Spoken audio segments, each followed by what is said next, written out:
नमस्कार, stock with में आपका स्वागत है। सर आज बात करते हैं निफ्टी 50 के ऊपर। अगर बात करें और देखते हैं कि अब अगले ट्रेडिंग सेशन में निफ्टी कहाँ जाएगी, क्या होगा, तो उस बात पे चर्चा करते हैं। उसके बाद एक स्टॉक पे चर्चा करेंगे जो कि सोलर का स्टॉक होगा, SW सोलर। उस पर चर्चा करेंगे, देखेंगे कि स्टॉक में जो निवेशक हैं वो स्टॉक लगातार गिरता जा रहा है, तो निवेशक अब क्या करें, या आपको अगर फ्रेश एंट्री बनानी है तो आप क्या करें।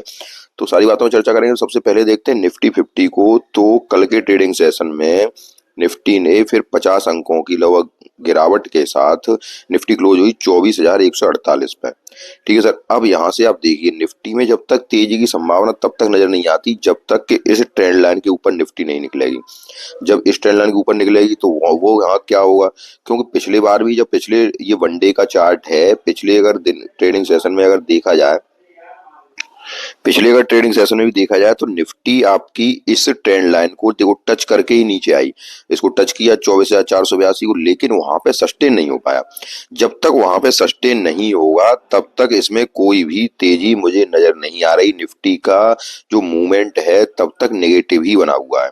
ठीक है सर। अब आगे अगले ट्रेडिंग सेशन में, जो कल का, जो परसों का ट्रेडिंग सेशन होगा मंडे का, तो उसमें ये देखते हैं कि ये निफ्टी क्या इस ट्रेंड लाइन के ऊपर निकल पाती है, या फिर जो सपोर्ट है, जो सपोर्ट आपका 23,800 का है, उसी सपोर्ट के आसपास रहती है। तो वो अगले ट्रेडिंग सेशन में देखेंगे। तो अब बात करते हैं सर, एक बात और आपको मैं बताऊं कि चाहे कोई भी न्यूज हो, चाहे कोई न्यूज निकल के आती हो, चाहे कुछ निकल के आता हो, लेकिन जो चार्ट होता है वो आपका सब कुछ बता देता है। चाहे कितनी भी नेगेटिव न्यूज हो, जैसे निफ्टी का यहाँ से देखिए आप, निफ्टी यहाँ से लगातार नीचे गिरती चली जाए, उसके बाद ही तो सारी न्यूज निकल के आ रही है। कोई न्यूज निकल के आ रही है, जैसे FII लगातार सेलिंग करते जा रहे हैं, और जहां वो इन्वेस्ट करते हैं, चूंकि चाइना का मार्केट उन्हें लुभा रहा है, तो अब चाइना के मार्केट में भी अगर वो इन्वेस्ट कर रहे हैं, लेकिन यहाँ से ये देखिए आप कि यहाँ से निफ्टी जब लगातार गिर रही है, ये न्यूजें तो बाद के, उसके बाद ही तो आपको निकल के आ रही हैं। FII की जो सेलिंग है उसके बाद ही तो आपको पता चल रही है। लेकिन ये देखिए, चार्ट आपका सब कुछ कह रहा है। निफ्टी का मूवमेंट जो है वो लगातार बियरिश तवीज बना हुआ है, लेकिन न्यूजें सब उसके बाद निकल रही है। मेरा कहने का मतलब ये है कि चार्ट आपको लगभग सब कुछ बता देता है। यहाँ से देखिए, यहाँ पे भी चार्ट अभी भी बुलिश नहीं हुआ है। बुलिश चार्ट कब होगा, जब इस ट्रेंड लाइन के ऊपर सस्टेन हो जाएगा, और वो प्राइस होगी 24,444 रुपए की, या थोड़ी सी और अगर ऊपर डालें तो ये देखिए लगभग 24,498 रुपए की। तो जब तक 24,000 या 400 या 500 रुपए के ऊपर निफ्टी सपोर्ट नहीं लेती है, 24,500 के ऊपर, और वहां सस्टेन नहीं करती है एक या दो ट्रेडिंग सेशन, ठीक है सर, वनडे, चाहे वनडे की ट्रेडिंग सेशन सपोर्ट करे, लेकिन वहां पे स्टेबल रहनी चाहिए। जब वहां पे स्टेबल रहेगी निफ्टी, उसके बाद ही ऊपर की तरफ चलेगी। फिर वो चाहे 25,000 का आंकड़ा हो, चाहे 25,100 200 का आंकड़ा हो, लेकिन तभी करेगी जब इस ट्रेडिंग से, इस लाइन के या इस ट्रेंड लाइन के ऊपर सपोर्ट लेगी। आपको मेरी सारी बात समझ में आ रही होगी। अब हम चलते हैं स्टर्लिंग विल्सन के स्टॉक के ऊपर, और देखते हैं कि स्टर्लिंग विल्सन क्या है, क्या करता है, और उसके बाद हम आगे की चर्चा करेंगे। अब मैं आपको लेके आया स्टर्लिंग विल्सन रिन्यूएबल एनर्जी के ऊपर। अब जैसा कि आपको नाम से पता चल रहा होगा कि कंपनी जो है रिन्यूएबल एनर्जी में काम करती है, और लगभग सोलर के वो सारे पार्ट बनाती है। जैसे सोलर का आपके जो रूफटॉप सोलर लगाए जाते हैं छत पे, तो सोलर की पैनल हैं, सोलर प्लेट्स हैं, उसके अलावा सोलर इन्वर्टर हैं, उसके अलावा ये सोलर EPC में भी काम करती है। ठीक है सर। इसके बाद अगर मार्केट कैप अगर मैं इसका देखूं तो 12,892 करोड़ का आ रहा है, जो कि एक स्मॉल कैप कंपनी है ये।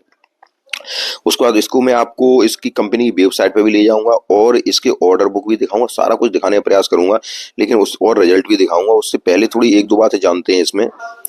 कुछ कंपनी के लिए पॉजिटिव बातें भी हैं और कुछ नेगेटिव बातें भी हैं, सारी बातों चर्चा करेंगे। तो सबसे पहले अगर देखते हैं तो यहाँ इसका कंपनी ने हाई कितने का लगाया, 828 रुपए का। उसके बाद यहाँ बुक वैल्यू कितनी निकल के आ रही है, 41.4 रुपए की निकल के आ रही है। अब यहाँ देखिए आप ROC ROE देखिए, जो कि 3.77 और माइनस के 56.7 है, जो कि मतलब ROC ROE दोनों ही, एक तो ROE नेगेटिव है, रिटर्न ऑन कैपिटल इक्विटी, और रिटर्न ऑन कैपिटल इक्विटी 3.77 है, और रिटर्न ऑन इक्विटी आपकी माइनस के 56.7 है, जो कि दोनों ही बहुत कम है।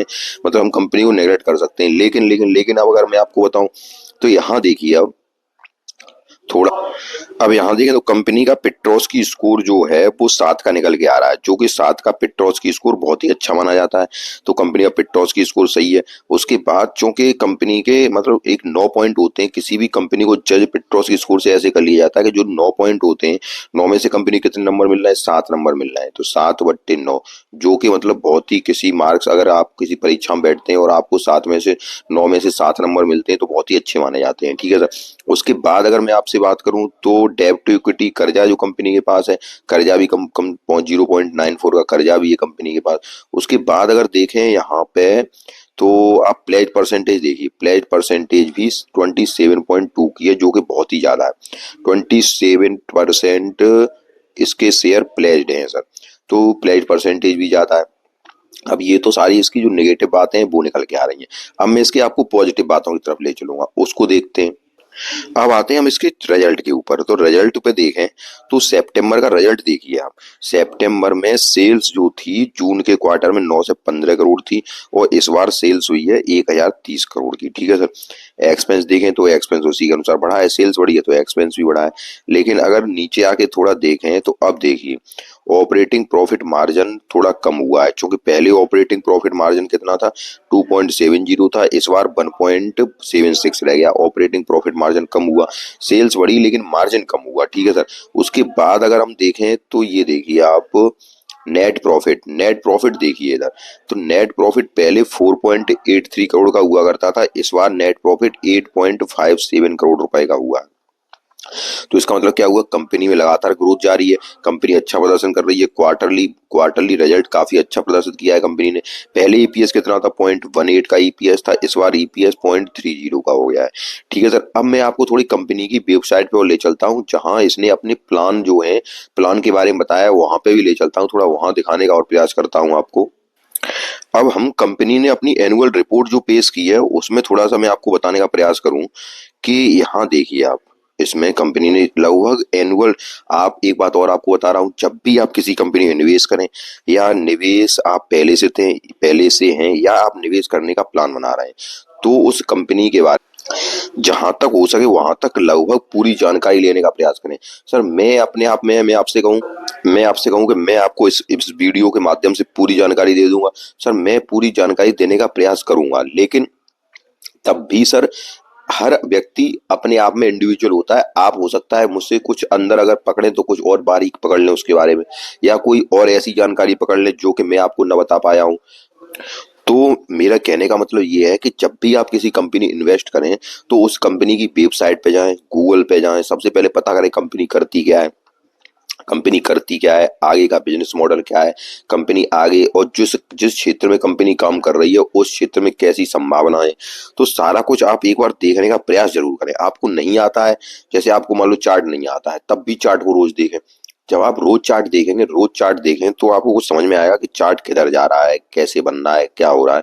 आप में यकीन मानिए, आप अगर लगातार 2 महीने 3 महीने हर स्टॉक जो आपके पास है उस स्टॉक का चार्ट देखते रहेंगे, उस स्टॉक के बारे में खंगालते रहेंगे, जो भी आप, क्योंकि अमूमन हम लोगों के पास कितने स्टॉक होते हैं, 10 या 15 स्टॉक होते हैं। तो 10 या 15 स्टॉकों को जब आप रोज देखेंगे और रोज 2 या 3 महीने 4 महीने देखेंगे तो आपको सारा कुछ समझ में आने लगेगा।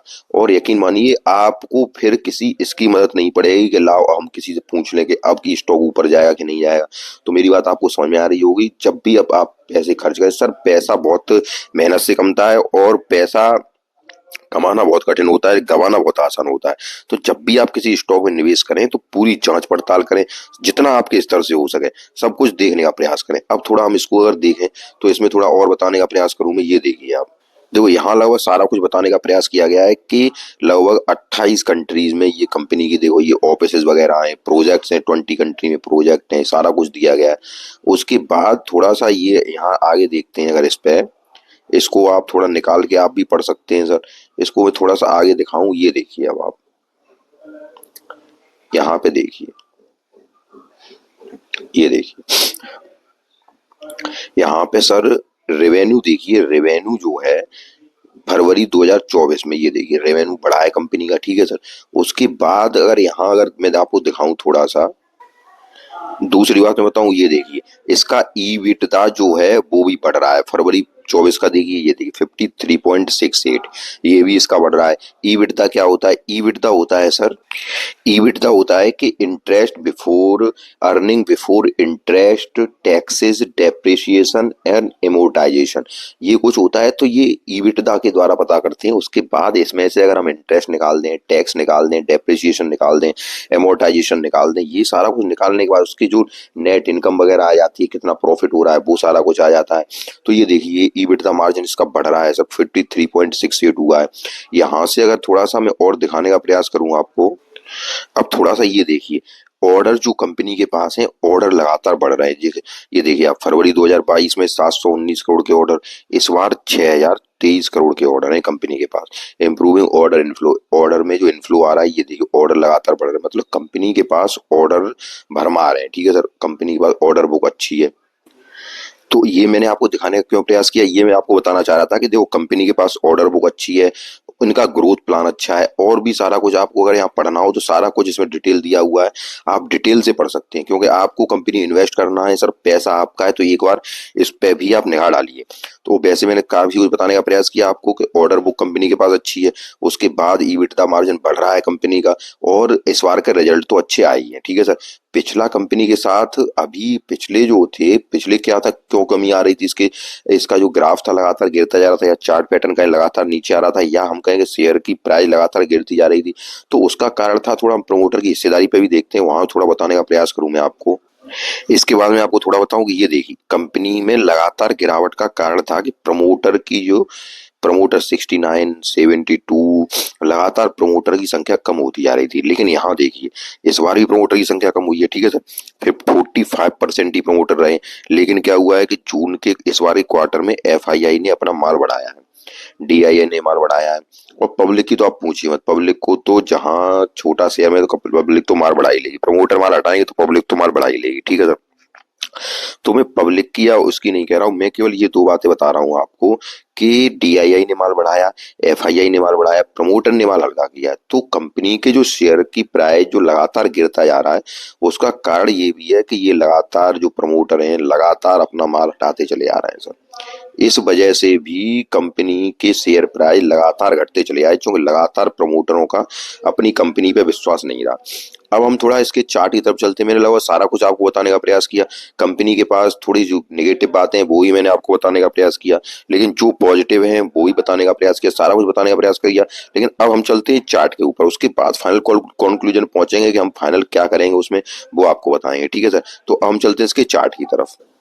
अब हमारे इसके चार्ट के ऊपर, तो चार्ट अगर देखें तो देखो कंपनी का हाई कितने का था, ये था शुरुआत में। ठीक है सर, ये था जो डेट थी सर, मैं आपको थोड़ा बताऊं, यहाँ पर कंपनी का हाई था ये, और ये जो डेट थी लगभग थी जब ये कंपनी शुरुआती हुई थी 2019 में। ठीक है, उसके बाद लगातार कंपनी का प्रमोटर माल हल्का करते गए, कंपनी लगातार एक जोन में कंसोलिडेट करती गई, और वो जोन था ये आपका ये वाला, इस जोन में लगातार कंपनी ने 2020 से 2025 तक कंसोलिडेट किया। ठीक है सर, अब लगातार उसके बाद थोड़ी रिलायंस का, इस कंपनी को रिलायंस ने इसमें हिस्सेदारी बढ़ाई, और इस कंपनी को आपको रिलायंस की तरफ से, और एक कंपनी और है सर, सेरेमैटिक कंपनी है सर, एक नाम है कंपनी का, सेरेंटिका कंपनी, इन लगातार रिलायंस से भी लगातार ऑर्डर मिलते गए इनसे। तो जब यहाँ से जब ये ऑर्डर मिले रिलायंस, क्योंकि रिलायंस की हिस्सेदारी भी है इस कंपनी में, तो जब रिलायंस से लगातार इस कंपनी को ऑर्डर मिलते गए, उसके बाद इसका चार्ट ये ऊपर क्यों चलने लगा, ये देखिए आप, यहाँ से ऊपर क्यों चला, उसके बाद फिर ये कंपनी फिर ये एक कंसोलिडेट जोन में चल रही है। और जो जोन है इसका वो आप यहाँ देखिए, ये देखिए अब ये क्या है कि अब अपने एक ये इस वाले जोन में, जो इस वाले जोन में फिर इसने कंसोलिडेट किया, लेकिन अब ये अपने सपोर्ट पर है कंपनी। सपोर्ट कहाँ है, ये वाला, ये जो सपोर्ट आया ये आपको दिख रहा हो, इसी सपोर्ट पे आई कंपनी, उसके बाद कंसोलिडेट करने लगी। ठीक है सर, अब अगर आपके पास स्टॉक है, अब दो बातें पे चलते हैं। अगर आपके पास स्टॉक है तो सबसे पहली बात, अगर आप यहाँ लिया है कौन सी प्राइस पे, लगभग 800 की प्राइस पे। ठीक है सर, अगर 800 की प्राइस पे लिया है और कंपनी कहाँ आ गई है, 500 की तरफ आ गई है, या इस प्राइस पे कहीं लिया है, वो प्राइस कितनी है, लगभग 750 की प्राइस होगी, या 700 या 700 की प्राइस, उस प्राइस पे अगर आपके पास स्टॉक है। अब ये स्टॉक आ गया है कहाँ पे, इस प्राइस पे आ गया है, कितने की प्राइस पे, लगभग 500, ₹550 या ₹552 की प्राइस पे है, ठीक है सर। तो अब जो आपको बताना चाहूँ, ये मैंने सारा कुछ इसीलिए दिखाया कि कंपनी के पास ऑर्डर बुक अच्छी है, कंपनी अब यहाँ से ग्रोइंग प्रदर्शन कर रही है, अच्छा प्रदर्शन कर रही है, रिजल्ट भी शानदार आया, वो क्या आपको रिजल्ट में दिख रहा होगा। तो इसमें अभी आपको घबराने की या डरने की कोई बात नहीं है, ठीक है सर। कंपनी जो अगर आपके पास प्राइस है उस प्राइस पे जरूर पहुंचेगी। दूसरा मैं थोड़ा सा और बताता हूँ कि अगर मैं यहाँ से एक ट्रेंड लाइन डालूं, तो मैंने अगर ट्रेंड लाइन डाली तो अब ये कंपनी का जो नेक्स्ट सपोर्ट बनना है वो लगभग बनना है ₹532 का। अगर ये फिर नीचे आती है ₹532 के आसपास ही सपोर्ट लेगी। अगर वहां से नीचे अगर ट्रेंड लाइन का सपोर्ट तोड़ देती है और ये सपोर्ट लगभग ₹507 के पास फिर एक बार सपोर्ट लेनी चाहिए। फिर अगर ये नीचे की तरफ चली जाती है तो ये वीक जोन में चली जाएगी। लेकिन क्या है कि कंपनी का इस बार का रिजल्ट शानदार आया है, तो ये कंपनी आपको यहीं से उठती हुई दिखाई देगी। अगर ये किसी भी वीक कंडीशन में मार्केट की में अगर ये यहाँ तक आती है तो 520 या 525 पर ही ये अपना सपोर्ट ले लेगी और वहीं से कंपनी ऊपर की तरफ चली जाएगी। लेकिन एक बात है, अगर आपके पास आप अगर इन्वेस्ट करना चाह रहे हैं, ठीक है सर, तो इन्वेस्ट करना चाह रहे हैं सर, मेरी एक आदत रही है वो आप ध्यान रखिए कि ये मेरे अपने खुद के विचार हैं। मैं आपसे ये नहीं कहता हूँ कि आप, मैं केवल जो मेरे मन में है वो बिल्कुल जेन्युइनली बताने का प्रयास करता हूँ आपको कि अगर आपके पास स्टॉक है तब तो कोई बात नहीं है। लेकिन अगर आप फ्रेश एंट्री करने की सोच रहे हैं, दूसरी बात फिर मैं बताऊंगा, फ्रेश एंट्री करने की सोच रहे हैं तो एक बार स्टॉक के इस बार का रिजल्ट तो अच्छा है, एक बार अब जब ये स्टॉक जब फ्रेश एंट्री कहाँ करें, मैं दूसरी बात आपको बताऊं, फ्रेश एंट्री करने की सोच रहे हैं तो आप सर कोई भी स्टॉक आपको सस्ता नहीं मिलता है, आप ये ध्यान रखिए। स्टॉक की प्राइस नीचे है तो वो किसी न किसी कारण से नीचे, जब कोई स्टॉक नीचे जा रहा है तो वो किसी न किसी कारण से ही नीचे जा रहा है, न स्टॉक ऊपर की ओर भागता चला जाएगा। जब स्टॉक की लगातार अच्छी प्रदर्शन होगी, लगातार अच्छा रिजल्ट आएगा, प्रमोटर का उस पर विश्वास होगा, तो स्टॉक लगातार ऊपर की ओर ही जाएंगे, ये आप ध्यान रखिए। दूसरी बात आती है मार्केट कंडीशन की बात आती है, तो अभी मार्केट कंडीशन खराब है, ये बात एक बिल्कुल सत्य है, ठीक है सर। अगर आप इसमें फ्रेश एंट्री का मन बना रहे हैं कि हमें फ्रेश लेना है, स्टॉक ने रिजल्ट अच्छा दिया है, तो सर एक बात होती है कि जब इसके फंडामेंटल पुराने अभी इतने जबरदस्त नहीं आए, हाँ ये बात अलग है कि ये कंपनी अच्छा प्रदर्शन कर रही है, अब आगे देखते हैं कितना अच्छा प्रदर्शन करे। मेरी एक आदत रही है कि जब तक मुझे मेरे सारे पैमानों पे कंपनी खरी नहीं उतरती है तब तक मैं उस स्टॉक को नहीं लेता हूँ सर। ये मेरी एक बिल्कुल, इसको आप अच्छी आदत कहें या खराब आदत कहें। अब मैं आपको वही मैं आपको राय देता हूँ। अब अच्छे पैमानों पे कब उतरेगी, देखो सबसे पहली बात, अगर ये स्टॉक यहाँ से फ्रेश ब्रेकआउट करेगा, 800 के ऊपर निकलेगा, फ्रेश ब्रेकआउट करेगा कंपनी, तो कंपनी फ्रेश ब्रेकआउट करे तो आप समझ लो कि कंपनी के फंडामेंटल पीछे मजबूत चले आ रहे हैं, ऑर्डर बुक लगातार और मजबूत होती चली जा रही है, तभी ये स्टॉक आपको 800 के ऊपर निकलेगा, ये बात आप ध्यान रखिए। जब यहाँ से ब्रेकआउट करे, 800 के ऊपर ब्रेकआउट करे, अगर आपको फ्रेश एंट्री का मन है तो आप 800 के ऊपर जब ब्रेकआउट करे वहां एंट्री बनाए। ये मैं उनके लिए कह रहा हूँ जिनके पास है वो स्टेबल रहे कंपनी में। मैं ये नहीं कह रहा हूँ जिनके पास है वो स्टॉक को बेच दें, क्योंकि कंपनी के ऑर्डर बुक ठीक है, कंपनी अच्छा प्रदर्शन करने का प्रयास कर रही है, तो जिसके पास है मान लो जो ₹700 पे जिसने लिया है या ₹800 पे लिया है वो स्टॉक में स्टेबल रहे। एक बात और है कि जब ₹800 पे आए और उससे ब्रेकआउट करे, अब मान लो जो 800 पे लिया है उसकी एक बात और होती है कि जब 800 पे लेते हैं फिर नीचे चला जाता है, फिर वो पेशेंस नहीं रख पाते हैं, दोबारा 800 पे आता है तो फिर उसको बेच देते हैं। अगर ये स्टॉक दोबारा 800 पे आए वहां से फ्रेश ब्रेकआउट करे तो आपको फिर उसमें से तब भी नहीं निकलना है। और जो फ्रेश इन्वेस्टर में बता रहा हूँ, तो जब आप जो फ्रेश ब्रेकआउट करें तभी आप इस स्टॉक में जाएं, उससे पहले इस स्टॉक में न जाएं। उससे पहले अगर आपको सोलर का स्टॉक लेना है तो सोलर के स्टॉक सर बारी रिन्यूअल का बहुत ही जबरदस्त बेहतरीन प्रदर्शन है, केपीआई ग्रीन का बहुत ही बेहतरीन प्रदर्शन है, उसके बाद इरडा बहुत ही अच्छा है। तो जब आपको पहले से अच्छे स्टॉक मिल रहे हैं फिर हम क्यों नेक्स्ट ऐसा तलाशें कि हाँ इसकी ऑर्डर बुक बहुत अच्छी मिल रही है, ये यहाँ से बहुत अच्छा प्रयास कर सकता है। हाँ कर सकता है सर, एक मैंने ये नहीं कहा कि नहीं करेगा, ऑर्डर बुक अच्छी, इसीलिए मैंने आपको इसकी कुछ पॉजिटिव बातें भी दिखाई। ऑर्डर बुक अच्छी है, कंपनी यहाँ से बेहतर प्रदर्शन कर भी सकती है, और इसीलिए मैं बता रहा हूँ कि जब फ्रेश ब्रेकआउट करे तब आप इसमें एंट्री लीजिए। हाँ जिसके पास है वो इसमें स्टेबल रहिए, उसको मैं ये नहीं कह रहा हूँ कि उसको आप इस स्टॉक को आप बेच दीजिए, तो इसमें स्टेबल रहिए जिसके पास है वो। और जब आप फ्रेश एंट्री का मन बना रहे हैं तो फ्रेश एंट्री आपको कभी करनी है जब ये स्टॉक फ्रेश ब्रेकआउट करे, तब आपको फ्रेश एंट्री करनी है। अभी आपको अगर सोलर के स्टॉक लेने हैं तो सर केपीआई ग्रीन, उसके बाद क्या कहते हैं बारी रिन्यूएबल एनर्जी, उसके बाद इरडा आपको बहुत ही बेहतरीन प्राइस में मिल रहा है, किसी भी स्टॉक में आप एंट्री बना सकते हैं। इस स्टॉक में जब फ्रेश ब्रेकआउट करे आप तब एंट्री करिए। और इस स्टॉक को थोड़ा, अब इस बार के रिजल्ट अच्छे आए हैं, अच्छी बात है, लेकिन थोड़ा से और रिजल्ट उसके थोड़ा फाइनेंशियल और सुधरने दीजिए, तब आप हमें एंट्री करेंगे इस स्टॉक में। इस स्टॉक में भी एंट्री करेंगे लेकिन तब जब फाइनेंशियल इसके बहुत मजबूत हो जाएंगे। तो आपको मेरी सारी बात समझ में आई होगी। दूसरी बात, बहुत बहुत से ज्ञानी भरोसे आप मान लो इसमें कमेंट भी करेंगे कि इसके ऑर्डर वो बहुत जबरदस्त हैं, ये आप क्या बता रहे हैं हमें सस्ता मिल रहा है। तो सर मैंने अपने पहले ही बताया कि ये मेरे अपने विचार हैं कि मैं तभी कंपनी में इन्वेस्ट करता हूँ जब कंपनी के मुझे सारा कुछ अच्छा दिखने लगता है। सारा कुछ अच्छा दिखने लगता है और लगातार 3-4 क्वार्टर कंपनी बेहतर प्रदर्शन करने लगती है, मैं तभी कंपनी में इन्वेस्ट करता हूँ। सर पैसा बहुत ही मेहनत से कमता है, हम ऐसे काम नहीं करते हैं जिससे कि हमें आगे की, अब आगे ये होगा और सब कंपनी में हम बहुत ही जबरदस्त पैसा इसमें फंसा दें। तो आपको मेरी सारी बात समझ में आई होगी। अगर आपको मेरी बात समझ में आई हो तो वीडियो को लाइक कीजिए, चैनल को सब्सक्राइब कीजिए। धन्यवाद।